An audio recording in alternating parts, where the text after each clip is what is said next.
मंचावर उपस्थित सर्व मान्यवर खासदारगण, आमदारगण आणि उपस्थित सर्व बंधूंनो आणि भगिनींनो,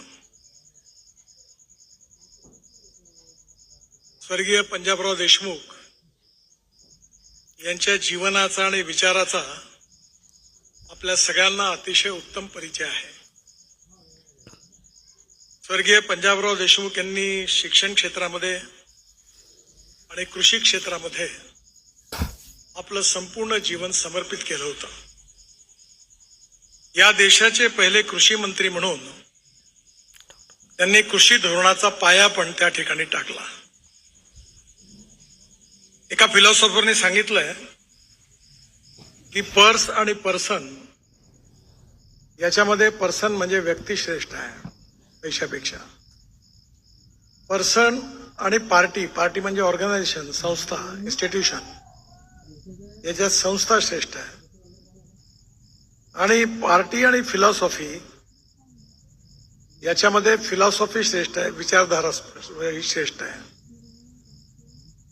पंजाबरावांच्या जीवनामध्ये शिक्षणाचं सार्वत्रिकरण झालं पाहिजे आणि शिक्षणाची गुणवत्ता सांभाळत असताना शिक्षण सर्वव्यापी बनून समाजातल्या तळागाळातल्या शेवटच्या शोषित पीडित माणसापर्यंत पोहोचलं पाहिजे, हा त्यांच्या मनातला एक ध्येयवाद होता. आणि त्याचबरोबर कृषी क्षेत्र आणि कृषी अर्थव्यवस्था हा आपल्या देशाचा कणा आहे आणि हा शेतकरी समृद्ध संपन्न झाला पाहिजे, याचा गावाचा विकास झाला पाहिजे, हे त्यांच्या जीवनाचं मिशन होतं. आणि या प्रेरणेमधूनच त्यांनी शिवाजी शिक्षण संस्थेची स्थापना केली आणि पाहता पाहता या संस्थेचं वटवृक्षात रूपांतर झालं. पण जो पंजाबराव देशमुखांनी जो आदर्श, जो विचार समोर ठेवलेला होता, त्या विचाराच्या अनुरूप आज देखील ही शिक्षण संस्था कार्य करत आहे. आणि या कार्यामध्ये आजचे दोन्ही सत्कारमूर्ती आदरणीय भैयासाहेब आणि दिलीप बाबू यांचा सिंहाचा वाटा आहे. गेल्या 10-12 वर्षापासून मी मंत्री आहे दिल्लीत, त्यामुळे अनेक वेळा संस्थेच्या बाबतीत चर्चा करण्याची संधी दोघांच्या बरोबर मला मिळाली. मधल्या काळामध्ये हा एवढा मोठा डोलारा उभा झाला असताना अनेक अडचणींचा सामना करावा लागत होता. एक गोष्ट खरी आहे की एखादी संस्था वाढवण्याकरता, त्याचं नाव निर्माण करण्याकरता अनेक वर्ष लागतात, पण ती कोसळायला मात्र फक्त काही दिवस लागतात. आणि त्यामुळे स्वाभाविकपणे भैयासाहेबांनी आणि दिलीपजींनी या काळामध्ये मेडिकल कॉलेज असेल, शिक्षण संस्था असेल, त्याच्या गुणात्मक वाढीकडे तर लक्ष दिलंच, पण या सगळ्या डोलाऱ्याला समर्थपणे सांभाळलं. आणि त्यामुळे आज पुन्हा संस्था अतिशय चांगल्या सुस्थितीत आहे. हा आपल्या सगळ्यांकरता आनंदाचा, अभिमानाचा आणि समाधानाचा विषय आहे. आणि या सगळ्या कार्यामध्ये या दोघांचं योगदान आहे ते निश्चितपणे खूप मोठं आहे.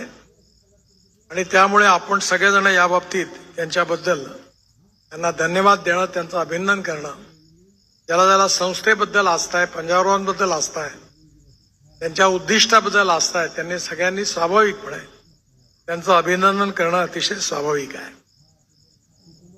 एक गोष्ट अजून महत्वाची आहे जी मला विशेष रूपाने आवडली की भैयासाहेब, राजकारणात तुमच्यासारखी माणसं फार कमी आहेत. कारण राजकारणातले 90% खेळाडू वाटच पाहतात कोणत्या पार्टीचं सरकार येते आणि कोण मंत्री बनतात. त्यांचे झेंडे दंडे हार तयारच राहतात.